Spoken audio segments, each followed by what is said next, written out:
मुख्यमंत्री माझी लाडकी बहीण योजना जाहीर करून आज समाधान होत आहे, परंतु मी मुख्यमंत्री म्हणून शपथ घेतली त्याहीपेक्षा अधिक समाधान मला आज होत असल्याचं मुख्यमंत्री एकनाथ शिंदे रत्नागिरी येथे आयोजित कार्यक्रमामध्ये म्हणाले। हे चित्र पाहिल्यानंतर खऱ्या अर्थाने या सरकारचं मुख्यमंत्री माझी लाडकी बहीण योजना हा निर्णय घेतल्याचं एक आपला भाऊ म्हणून एक समाधान वाटतंय, एक आनंद होतो आहे। मी आपल्याला एवढंच सांगतो, ज्यावेळेस मी मुख्यमंत्री पदाची शपथ घेतली त्यावेळेस जेवढा आनंद झाला त्याच्यापेक्षा कितीतरी पटीने मला आनंद आता होतो आहे। कारण तुमच्या चेहऱ्यावरचं जे काही आनंद आहे, समाधान आहे, ते पाहिल्यानंतर खऱ्या अर्थाने योजना काय असते, योजनेची फलश्रुती काय असते हे एकदम पाहायला मिळतंय।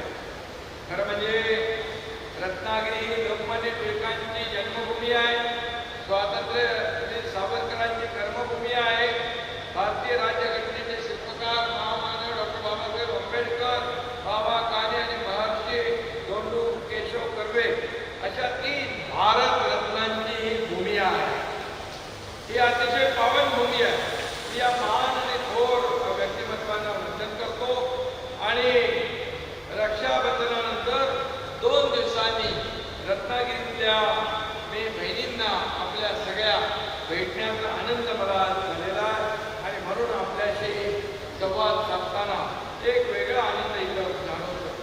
रक्षाबंधनाचा सण जरी एका दिवसाचा असला तरी सुद्धा बहीण भावाचं जे नातं आहे हे ऋणानुबंध आहे, हे कायमचे आहे, ते एक दिवसाचे नाही आहे। त्यामुळे आयुष्यभर बहिणींच्या पाठीशी खंबीर उभं राहणं हे आम्ही आमचं कर्तव्य समजतो आणि म्हणून ते कर्तव्य पार पाडणं आता मला आमच्या आदित्यताई तटकरे सांगत होत्या, प्रचंड असा उत्स्फूर्त असा प्रतिसाद सगळ्या लोकांमध्ये पाहतात। 1 कोटीपेक्षा जास्त माझ्या लाडक्या बहिणींच्या खात्यात 2 महिन्याचे 3-3 हजार रुपये जमा झाले। तुमच्या खात्यात पैसे जमा झालेत का?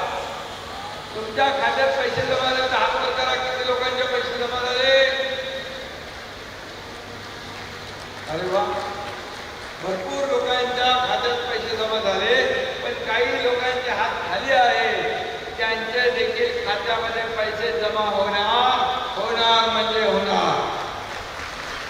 मुख्यमंत्री माझी लाडकी बहीण योजना महिलांपर्यंत पोहोचू नये म्हणून विरोधकांनी खो घालण्याचा प्रयत्न केला, परंतु आजची महिलांची उपस्थिती पाहिल्यानंतर विरोधकांना याचे उत्तर मिळाले असल्याचा घणाघाती आरोप पालकमंत्री उदय सामंत यांनी केला आहे।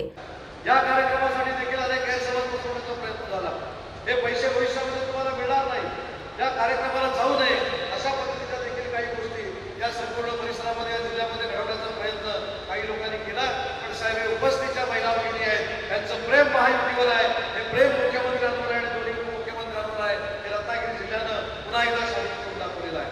आणि म्हणून मला महिला भगिनींना एक विनंती करायची आहे की खरं काय आणि खोटं काय हे आपण ओळखायला शिकलं पाहिजे। आज खरं काय हे आज आपण सगळ्यांनी बघितलेलं आहे। मुख्यमंत्री मोदींनी सांगितलं होतं की 19 तारखेला रक्षाबंधन आहे, पण रक्षाबंधनच्या अगोदर 2 दिवस आम्ही खात्यामध्ये पैसे जमा करू। पण त्यांनी हा देखील विचार केला की 17 तारखेला जर पैसे जमा झाले तर कदाचित 19 तारखेला तुम्हाला पैसे मिळायला अडचण निर्माण होईल, म्हणून त्याने देखील निर्णय घेतला, आदित्यताईंनी निर्णय घेतला, उपमुख्यमंत्र्यांनी निर्णय घेतला आणि स्वातंत्र्य दिनाच्या पूर्वसंध्येला आपल्या खात्यामध्ये पैसे जमा व्हायला सुरुवात झाली। ऐतिहासिक काम करणारे मुख्यमंत्री आज या व्यासपीठावर आलेले आहेत, म्हणून तुमच्या सगळ्यांच्या वतीनं मी त्यांचं मनपूर्वक अभिनंदन करतो, त्यांना मनापासून धन्यवाद देतो आणि जाता जाता एकच किस्सा सांगतो। मगाशी एका भाषणात मुख्यमंत्री माझी लाडकी बहीण योजना जाहीर झाल्यानंतर महिलांमध्ये उत्साह निर्माण झाला असा विश्वास महिला आणि बालकल्याण मंत्री आदिती तटकरे यांनी व्यक्त करून महिलांसाठी अनेक योजना सरकार जाहीर करीत आहे असे सांगितले। जेव्हापासून मुख्यमंत्री माझी लाडकी बहीण ही योजना जाहीर झालेली आहे त्या दिवसापासूनच महिलांमध्ये वेगळ्या पद्धतीचा आनंद आणि उत्साह त्या निमित्ताने आपल्याला पाहायला मिळाला। खरं तर मुख्यमंत्री महिला सशक्तीकरण अभियान हे अभियान ज्यावेळेला सन्मान्य मुख्यमंत्री मोदींच्या मार्गदर्शनाखाली सुरू केलं तेव्हापासूनच त्या अभियानाअंतर्गत एक उद्दिष्ट साहेब आपण ठेवलं की 2 कोटीपेक्षा अधिक महिलांना आर्थिकरित्या सक्षम करण्याची भूमिका एस टीमध्ये प्रवास करत असताना 50% सवलत असेल, त्याचबरोबर उच्च शिक्षणामध्ये महिलांना मुलींना त्यांच्या उच्च शिक्षणाची जबाबदारी असेल, 3 मोफत गॅस सिलेंडर असतील, या सर्व महत्त्वाकांक्षी योजना साहेब आपल्या नेतृत्वाखाली आल्या. पण खऱ्या अर्थानं सर्वाधिक योजना जर कुठल्या माझ्या माता भगिनींपर्यंत पोहोचली असेल आणि भावली असेल आणि खऱ्या अर्थानं मोठे भाऊ म्हणून एक हृदयामध्ये स्थान त्या निमित्ताने निर्माण करणारी जर योजना कुठे ठरली असेल तर ती निश्चितपणाने मुख्यमंत्री माझी लाडकी बहीण ही योजना त्या निमित्ताने ठरलेली आहे.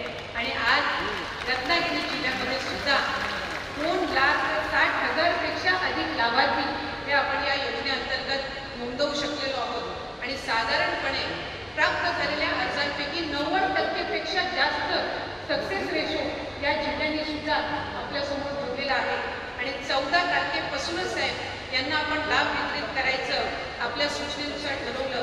आणि मला आनंदाने या ठिकाणी सांगावंसं वाटतंय की आज इथं उपस्थित असणाऱ्या 99.99% महिलांच्या खात्यामध्ये DBT त्या ठिकाणी झालेला आहे. 1% जर एखाद्याचा आधार कार्ड लिंक झालं नसेल किंवा सीडेड नसेल तरच ते चुकून राहिलेलं आहे. पण साधारणपणे साहेब आपल्या मार्गदर्शनाखाली अधिकाधिक माझ्या माता भगिनींना लाभ देण्याचा त्या निमित्ताने आपण प्रयत्न केला.